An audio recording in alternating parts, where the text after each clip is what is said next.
প্রচলিত আছে প্রায় ২৫০ বছর আগে মাওলানা আলিমুদ্দিন রায়পুরা উপজেলার আটকান্দি গ্রামে নরসিংদীর আটকান্দি নীলকুঠি জামে মসজিদটি প্রতিষ্ঠা করেন।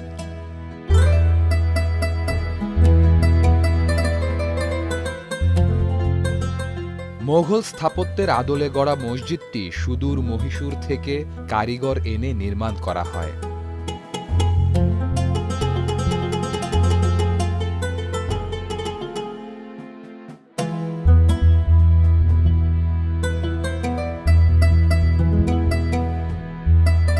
মসজিদের গম্বুজ মোট ৮টি। ৮ গম্বুজ বিশিষ্ট এই মসজিদকে ঘিরেই গ্রামের নাম করা হয়েছে আটকান্দা বা আটকান্দি। ৩৪টি খিলানের উপর দাঁড়িয়ে আছে মসজিদটি। খিলানের ওপরের অংশে রয়েছে কারুকাজ, ২ ফুট পুরু দেওয়াল, মেহরাব জুড়ে মোজাইক পাথর বসানো, বিভিন্ন ফুলের দৃষ্টিনন্দন কাজ, আঁকা হয়েছে গাছের পাতা, সাদা আর নীল রঙের কারুকাজ চোখ জুড়িয়ে দেয়।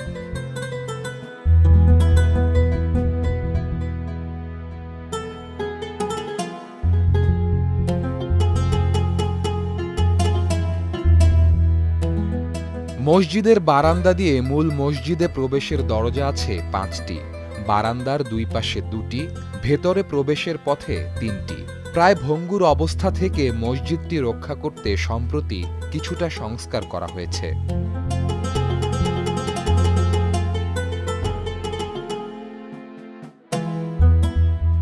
নরসিংদী জেলা শহর থেকে প্রায় ১২ কিলোমিটার দক্ষিণ পূর্ব রায়পুরা উপজেলায় মসজিদটির অবস্থান। শহরের আরশিনগর থেকে সিএনজি চালিত রিকশায় চড়ে রায়পুরার আমিরগঞ্জ রেল স্টেশন হয়ে আমিরগঞ্জ ইউনিয়নের মির্জানগর এলাকার ভেতর দিয়ে যেতে হয় মেঘনাপাড়ের আটকান্দি গ্রামের নীলকুঠি মসজিদে।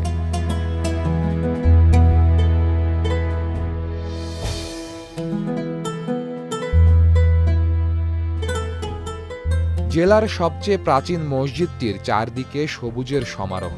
ছোট মেঘনা নদীর কূল ঘেঁষে দাঁড়িয়ে মসজিদটি ইতিহাসের সাক্ষী হয়ে আছে। আমরা তো সকলে জানি আল্লাহ তাআলার ঘর মসজিদ, এটা একটা শান্তির জায়গা। পাশাপাশি এই মসজিদটার বয়স হয়েছে অনেক বছর, এই জন্যই মানুষের মন পুরাতন জিনিসের দিকে ঝুঁকে বেশি আর কি। এই জন্য মসজিদটা দেখতে অন্য অন্য মসজিদের পুরোটাই ভিন্ন আর কি। কাঠামো বা নির্মাণ বা মডেল অন্যরকম আর কি। পাশাপাশি আপনারা জানেন যে পাশে নদী আছে, তো আল্লাহ তাআলার একটা রহমত, মসজিদে নামাজ পড়লেও প্রশান্তি, নদীর পাশে মসজিদ, এখানেও মানে প্রশান্তিময় বাতাস, সব মিলে আর কি একটা পরিবেশ সুন্দর। মানুষ এখানে এসে নামাজ পড়ে অন্তরের দিক দিয়ে আর কি আপনার শান্তি পাওয়া যায়। ভারতের যে আগ্রার তাজমহল আছে, এই আগ্রার তাজমহলে আদলে নির্মাণ। এটা শোনা যায় যখন মসজিদ নির্মাণ করেছিল তখন এখানকার যে মিস্ত্রি বলেন বা রাজমিস্ত্রি বলেন, ওরা নাকি একাধিকবার আপনার আগ্রার তাজমহলে গিয়েছেন। ওই আগ্রার তাজমহল যে আদলে করা, ওই আদল দেখে আইসা এখানে সেম বাস্তবায়ন করেছেন আর কি।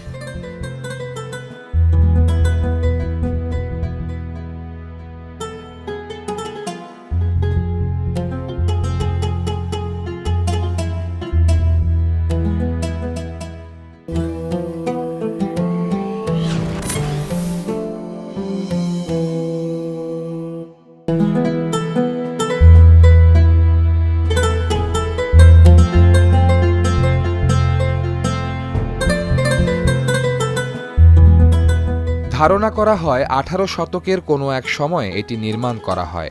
শুরু থেকেই এখানে জুমার নামাজ আদায় করেন মুসল্লিরা।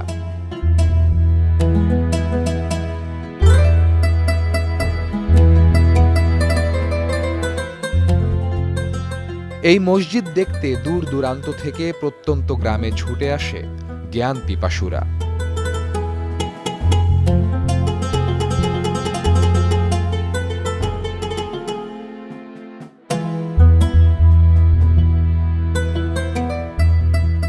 মসজিদটির প্রতিষ্ঠাতা স্থানীয় মাওলানা আলিমুদ্দিন। মসজিদের দেওয়াল ঘেঁষে উত্তর পাশেই রয়েছে মসজিদটির নির্মাতা মাওলানা আলিমুদ্দিনের স্ত্রী সাদেতুন্নেসার কবর।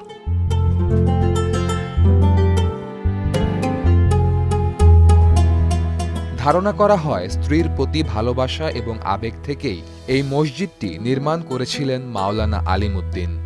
কয়েক প্রজন্ম ধরে গ্রামবাসীর শেষ আশ্রয় এই মসজিদ। নিয়মিত ইবাদতের পাশাপাশি পূর্বপুরুষদের স্মরণ করতেও মসজিদে আসেন এলাকাবাসী।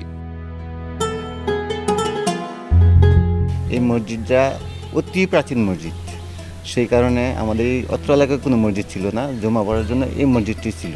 এখানে আমরা নামাজ পড়ি, আমার বাবা নামাজ পড়েছে, আমার দাদাও নামাজ পড়ে এখানে। এই মসজিদ আমাদের অত্র এলাকার জন্য একটা গর্ব। আমাদের এই এলাকার মধ্যে এই একটা প্রাচীন মসজিদ, এই মসজিদ আজ থেকে 250 বছর আগে নির্মিত। সেই কারণে এখানে আমরা আসলে নামাজ পড়লে মনে একটা তৃপ্তি পাই। এই এলাকাতে যে শান্তি প্রশান্তি শুধু মসজিদের গুণই, কারণ আমরা সবাই সম্মিলিতভাবে এখানে এলাকাবাসী নামাজ পড়ি। এই যে যত ঝড়ঝাপটি আসে না কেন, আমাদের যেই এলাকাবাসী সবাই ঐক্যবদ্ধভাবে এটা একটা সমাধান দিই। আমাদের এখানে কোনো বিশৃঙ্খলা, কোনো ঝগড়া, কোনো ফ্যাসাদ কোনো কিছু নাই। 85 90 বছর কাছাকাছি আমার বয়স। তা আমরা দাদারাও এখন পর্যন্ত ইনশাল্লাহ মসজিদে খুব শান্তি। বাড়িতে না বয়ে থেকে মনে চাইব না বয়ে থাকবে লাগে।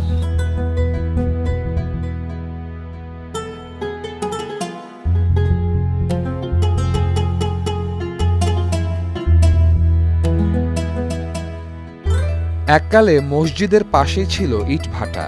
সেখানে ইট তৈরি করে তারপর মসজিদ আর থাকার ঘর নির্মাণ করেন এর প্রতিষ্ঠাতা মাওলানা আলিমউদ্দিন। বাদুদারের কথা মনে তো ওই হারাই তো কইরা গেছে, তো হ্যারও কইরা গেছে, নামাজ পড়ছে, আমরাও পড়তেছি না বর্তমানে। আমরা কত যারা হইব হ্যারও পড়বো একই জায়গায়। আমরা কারণ জাগো এইটা, কারণ এটা মনে করেন মসজিদ দূর দূরান্ত তো লুকাই আসা দেখে খুব ভালোবাসে, পছন্দ করে, খুব আনন্দ কইরা যায়। তো হ্যারাও খুব ভালো প্রশংসা কইরা যায়। আমাদের মুরব্বীরা যে একটু বসবাস করে গেছে, দেখে গেছে, তারা বলছে যে এত বছর আগে আমরা ছোটো থাকতে দেখছি, এই হিসাবে গিয়া প্রায় 250 বছরের মতন হবে। হয়তো কিছু কম হইতে পারে, কিছু বেশি হইতে পারে আর কি। এমনি কোনো সন্তানকে আমরা পাই না। আর উনি এটা যে জমিদারে এটা তৈরি করছে, উনি পূর্বসূত্রে কোনো জমিদার ছিল না, ওনার বাড়ি ছিল হাসনাবাদ। উনি চাকরি করতো ঢাকা নবাব বাড়ি, মসজিদের মধ্যে ইমামতি করতো। তো বগুড়ার নবাব সাহেব ঢাকা নবাব সাহেবের কাছে চিঠি দিছে যে আমার একটা ভালো পাত্র দেন। এই সিডিটা করছি কি, এখানে যখন ছাড়ছে ঢাকায় পড়ছে, ইমাম সাহেব ওই যে আলিমউদ্দিন মৌলভী উনি ওনার হাতে পড়ছে। উনি ছুটি না লইয়া ঢাকা নবাব সাহেবের কাছ থেকে ছুটি লইয়া উনি নিজে ওই বর্ষাজ্যা গেছে, কেন 2-3 জন লইয়া গেছে। যাওয়ার পরে আর ছেলে দেখে খুব খুশি হয়েছে, খুশি হয়ে বিয়া করাই নিচ্ছে।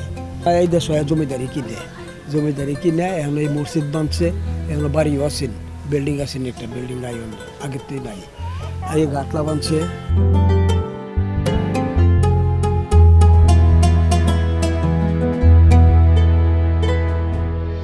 এখানে এখনো মাটি খুঁড়লে ইটভাটার নিদর্শন পাওয়া যায়, তবে মসজিদ প্রতিষ্ঠার কোনো ফলক বা শিলালিপি পাওয়া যায়নি।